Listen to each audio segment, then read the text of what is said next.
go forward, and that sort of just emphasised that totally. Bartell's in great pain here. The thumb or wrist or arm. Well, Stephen Milne lines up and misses from about 35 to 40 metres out. It's going to be the stop plays, the set plays, the best chance for Geelong. They've got a point to kick in here. They've got to be attack the ball. We see Bartell here. Oh, gee. That might be nasty. Yeah, that looks nasty. So he's off for Ablett. Have they got a roll of the dice left? Doubtful, isn't it? Gardner's mark. It's been good again tonight, Gardner, hasn't Yeah, he has been. Started the game well, handled the wet conditions exceptionally well for a big man. Who's won the midfield battle, Lee, do you reckon? I mean, Selwood's had so much, but collectively the Saints have been good, haven't they?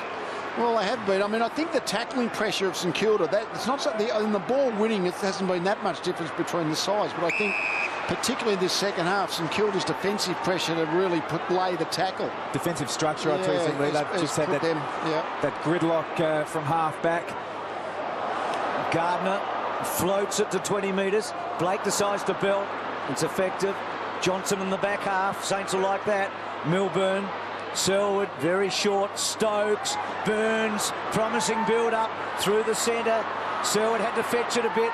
Wide to Gamble. Might need to take one right now. Didn't. Kick the ball short. Geary kept his feet. Gilbert fends off. Great tackle by Gamble. Geary, well done to Blake. They've answered all the questions, haven't they? McWalter to Peak. High ball to centre wing. Milne setting himself. Lonigan at the back. Didn't take the mark. Handball to Hunt. To Ablett. To Wajinski. He can run and carry. Decides to go very long. One-on-one. Milburn getting down there with Fisher. Grilton, Burns. See, they play well in the back half. They've been terrific. Fisher, Del Santo, Montagna. Milne almost with him in right. The 244s, and off the ground Montagna, Blake, Schneider, and it'll be a ball up. What do you take out of the game, Lee? Oh, I think we take out of the game even double underline that St Kilda is still going to be Geelong's main challenger. Get Rewald back fit and well. It's like we finished last year, two really good sides.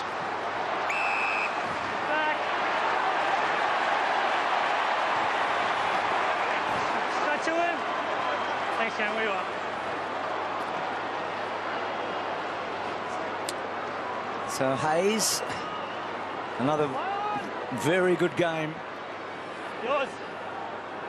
In right work to the front. Wajinski. Oh, fumble. McWalter.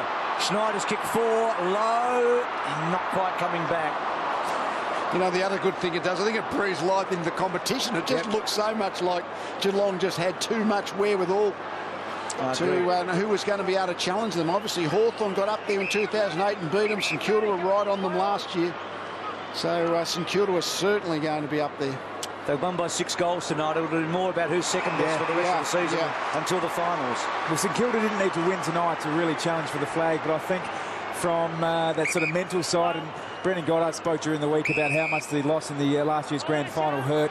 Some of those players have dug really deep tonight, and they'll put this one in the bank, no doubt about it. I think the other thing, they've played 3 times in the last 2 years, and all of them, I mean, it's been a real contest. I mean, yes, St Kilda looked like they might get home, but they've been terrific contests. 2 really good teams. And you just, well, going into this match, Lee, in the last 37 matches over those 2 years, both these teams have won 31 and lost 6. And now Geelong still haven't scored a goal in the second half. Well, they've scored 3. It's amazing, isn't it? Yeah, it is. Tom gave the stat 2001. They've scored 3 points in the second half. You've got to go back to 1956 since they've scored such a small amount on the scoreboard in the second half of a footy game. Yeah. That was when the Olympics were here in Melbourne. I mean, they've still got a minute to do something, but a bit unlikely the way things have been going. Burns to Stokes, and then Stokes short. A good chance here to do something on the board at least. Milburn stopping, propping, uncertain. Wants Burns, gets him, drops the mark. Well, 1956 is looking better and better suddenly. Honestly, Lee, at half-time when they led 6-7 to 4-3. You didn't see this coming, did you? No doubt about that. I mean, they weren't a long way ahead, but St Kilda just didn't look like they had any avenues to goal. But, Steve, one player bobbed up, 3 loose balls, 3 goals. That's been the game.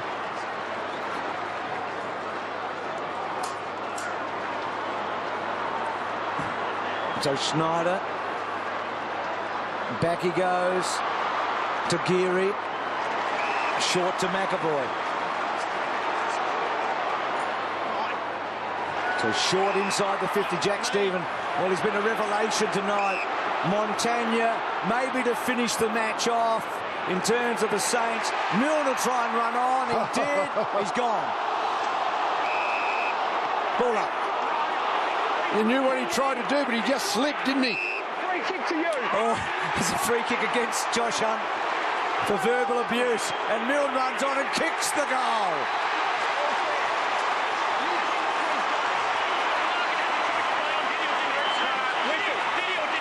Come here and I'll talk to you. Come here and I'll talk to you. Ready?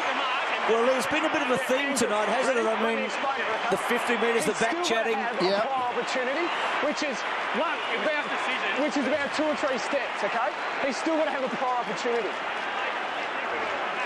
Yeah, I know, but he's still got to have a prior opportunity. Let's have a look at this. He tried to play on. Yeah, normally he's going to get pinged for that, but I'm quite happy. I like the ball play getting leniency, so I'm very happy with that umpiring decision. Well, Brad Johnson's good, Lee. He said 10 goals would be a winning score. Actually, 7 would have been, but that's exactly where the Saints have got to. What a remarkable night, a revealing night at the MCG. And the season takes a big turn when the Saints win by 4 goals against the Cats.